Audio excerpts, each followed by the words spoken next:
नमस्कार दोस्तों, स्वागत है आप सभी का super coaching IAS by text book में। दोस्तों, लाइगर फिल्म शायद आप में से बहुत लोगों ने इसका नाम सुना होगा और बहुत लोगों ने नहीं भी सुना होगा। और इसका जो बॉक्स ऑफिस में प्रदर्शन रहा था उसके बाद नहीं सुनने की संभावना शायद ज्यादा है, पर काफी बड़ी फिल्म थी। धर्मा प्रोडक्शन भी था एंड बड़े बड़े एक्टर के बच्चे भी इसमें काम किए हैं। और साउथ के बहुत बड़े हीरो हैं विजय देवरकोंडा, वो भी इसके लीड स्टार थे। और विदेश से भी माइक टाइसन को इसमें लिया गया था।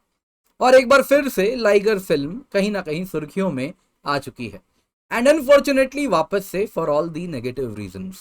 जी हाँ दोस्तों, लाइगर के जो फिल्म प्रोड्यूसर हैं एंड जो डायरेक्टर हैं, उनको ईडी ने 12 घंटे तक उनसे पूछताछ की है।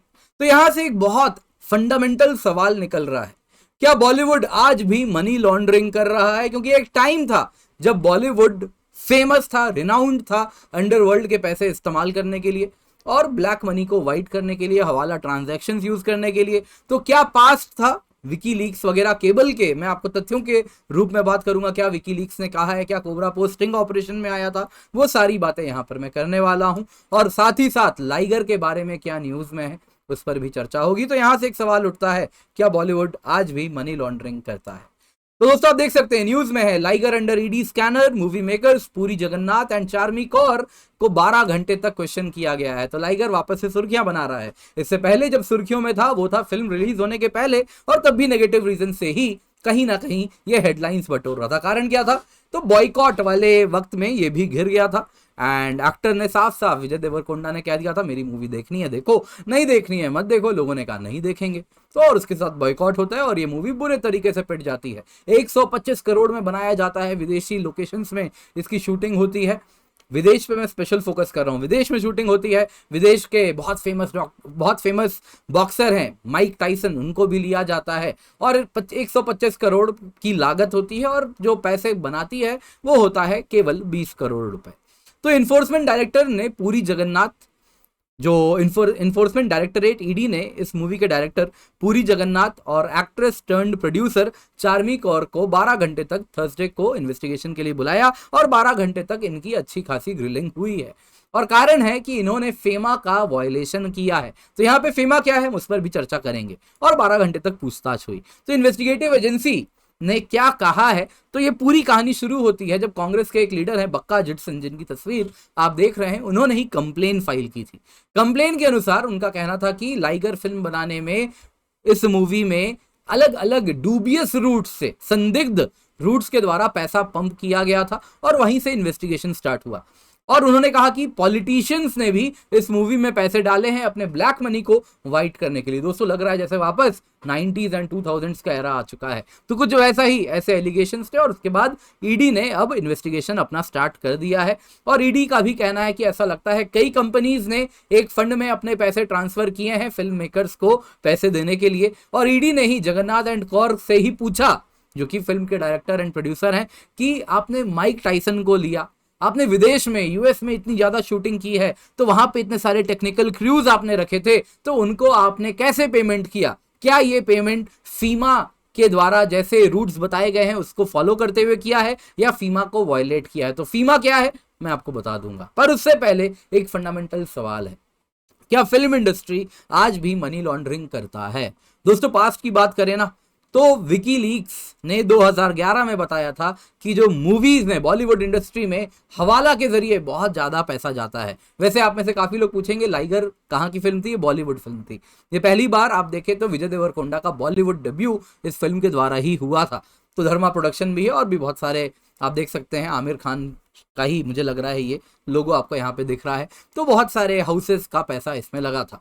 तो बॉलीवुड की बात करें तो 2011 में हवाला के द्वारा वहां पर काफी ज्यादा मूवीज को फंड किया जाता था, ऐसा विकीलीक्स ने कहा है। विकीलीक्स का कहना है गैंगस्टर्स भी इस इंडस्ट्री में काफी ज्यादा एक्टिव रहे हैं, पॉलिटिशियंस भी इसमें अपने पैसे लगाते थे।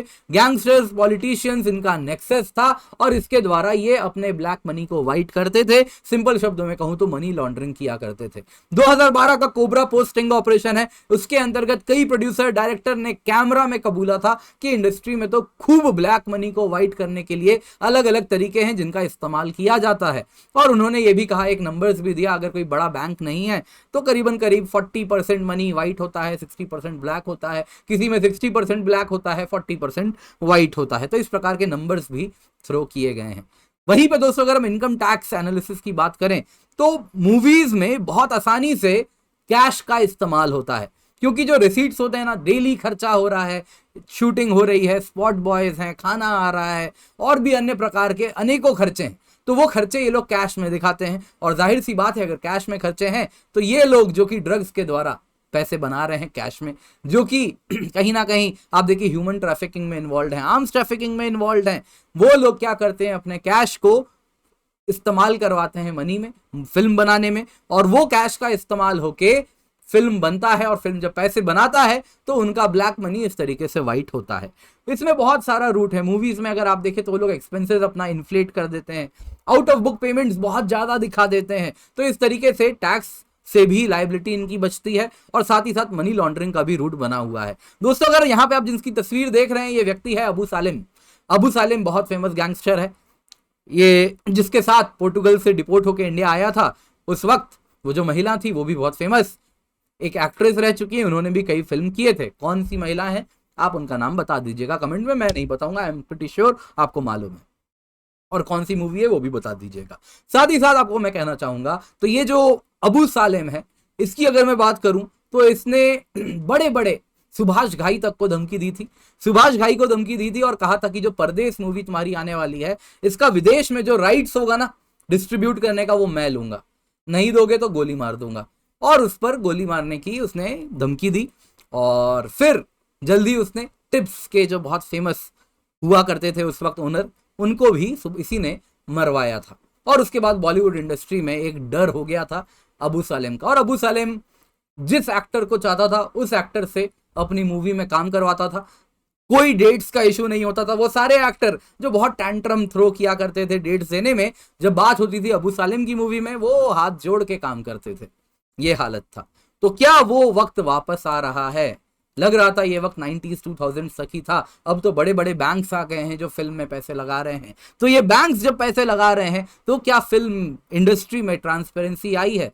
क्योंकि बैंक्स जब पैसे लगा रहे हैं तो बहुत बड़ा रिस्क है, ये मूवी चलेगी नहीं चलेगी। मैं बैंक के पास जाता हूं लोन लेने, मुझे तो बैंक मुझसे 10 सवाल पूछेगी, 15 प्रकार के डॉक्यूमेंट्स मांगेगी और उसके बाद मुझे लोन देगी। यहां तो करोड़ों करोड़ ये फिल्म इंडस्ट्री बैंक से पैसे मांगती है एक फिल्म बनाने में। तो क्या पैरामीटर होता है बैंक के पास लोन देने का या लोन नहीं देने का? इसमें कोई ट्रांसपेरेंसी ही नहीं है। तो अब जब बैंक्स आ चुकी हैं, क्या अभी भी फिल्म इंडस्ट्री में इस प्रकार का काला धन लग रहा है? क्या पॉलिटिशियंस, क्या गैंगस्टर्स अभी भी पैसे लगा रहे हैं? मुझे लग रहा था ये वक्त खत्म हो चुका है, लेकिन अब इस न्यूज के बाद ऐसा लग रहा है मानो ये वक्त वापस आ रहा है। तो क्या होगा वो तो आने वाले वक्त में ही पता चलेगा, लेकिन फिलहाल के लिए आपको एग्जाम पर्सपेक्टिव में बहुत जरूरी है बता दूं फीमा एक्ट क्या है। तो फीमा एक्ट 1999 का एक्ट है जो कि लीगल फ्रेमवर्क देता है कि कैसे फॉरेन एक्सचेंज ट्रांजैक्शन होगा भारत में। भारत में जितना भी फॉरेक्स का होना है ट्रांजैक्शन वो फीमा के प्रोविजंस को फॉलो करके ही होगा, अगर नहीं करेगा तो दैट विल बी फीमा वायलेशन, जिसका एलिगेशन है लाइगर पे, क्योंकि विदेश में शूटिंग हुई है, विदेश में जो पैसे दिए गए हैं उसमें ऐसा लग रहा है ईडी को कि फीमा वायलेशन हुआ है। तो यहां पे फीमा की बात करूं तो फीमा के पहले प्री लिबरलाइजेशन एरा की बात है, तब हुआ करता था फॉरेन एक्सचेंज रेगुलेशन एक्ट, जो कि भारत में जब फॉरेक्स रिजर्व्स को लेकर बहुत ज्यादा मंदी हो गई थी, कमी थी, फॉरेक्स रिजर्व्स नहीं था, उस वक्त काफी स्ट्रिक्ट रेगुलेशन थे भारत से विदेश पैसे भेजने के। लेकिन वक्त बदला और उसके बाद नई सेंचुरी जब 2000 आया तब कहा कि वक्त आ गया है, अब एक नया लिबरलाइज फॉरेक्स ट्रांजैक्शन पॉलिसी होना चाहिए, और उसके बाद आता है फीमा। जहां फेरा था फॉरेन एक्सचेंज रेगुलेशन एक्ट पुराना वाला, उस वक्त आपको कहना चाहूंगा कि उसमें कई ऑफेंसेस थे जो कि क्रिमिनल इन नेचर थे। फीमा आने के बाद वो सारे ऑफेंसेस क्रिमिनल से सिविल ऑफेंसेस बना दिए गए थे। आज की बात करूं तो फीमा एंड पीएमएलए दोनों को ही ओवरसी करती है एनफोर्समेंट डायरेक्टरेट या फिर प्रवर्तन निर्देशालय। तो प्रवर्तन निदेशालय के द्वारा रेगुलेट किया जाता है फीमा एंड पीएमएलए दोनों। बाकी पीएमएलए क्या है मैंने आपको ऑलरेडी पुराने वीडियोस में बहुत बार बताया है। तो उम्मीद करता हूं आपको आज की क्लास पसंद आई होगी, तो लाइक जरूर कीजिएगा। इसके सिवा आप इस टेलीग्राम चैनल पर जुड़ सकते हैं जहां से आपको पीडीएफ भी अपडेट्स मिल जाएंगे, तो आप डाउनलोड कर सकते हैं। बाकी मेरी डेली लाइव क्लासेस हैं उसमें जरूर जुड़ें। सुबह 9 बजे ज्योग्राफी होती है मंडे टू फ्राइडे, और मंडे टू फ्राइडे 3:30 PM पर मास्टर क्लास होती है, तो वहां पर जरूर जुड़ें। इसके सिवा आपको कहना चाहूंगा सुपर कोचिंग में वन स्टॉप सोल्यूशन है यूपीएससी सीएससी प्रिपरेशन के लिए। कुछ कोर्सेज हमारे सुपर टीचर्स के द्वारा हैं जो कि बहुत फेमस नाम है, तो ये जो अपने ऑफलाइन सेंटर्स में पढ़ाते हैं सेम कंटेंट आपको हमारे ऐप पर मिलता है। एक सब्सक्रिप्शन आपको जीएस भी मिलता है, ऑप्शनल भी मिलता है, सब्जेक्ट कोर्सेज भी मिलते हैं, सीसैट कोर्सेज भी मिलते हैं। और जो कीमत है ना, अभी सेल चल रहा है, सिविल सेवा स्पेशल सेल, केवल 23,999 रुपए में मिलता है। ये तब है जब आप coupon code KINJAL that is Kinjal coupon code का इस्तेमाल करेंगे, जिससे आपको मिलेगा मैक्सिमम डिस्काउंट। तो आप निश्चिंत होकर इस कूपन कोड का इस्तेमाल करें, और सब्सक्रिप्शन कल तक ही ये सेल है, कल तक जरूर लें। मेक श्योर आप कूपन कोड किंजल का इस्तेमाल भी कर रहे हैं फॉर मैक्सिमम डिस्काउंट।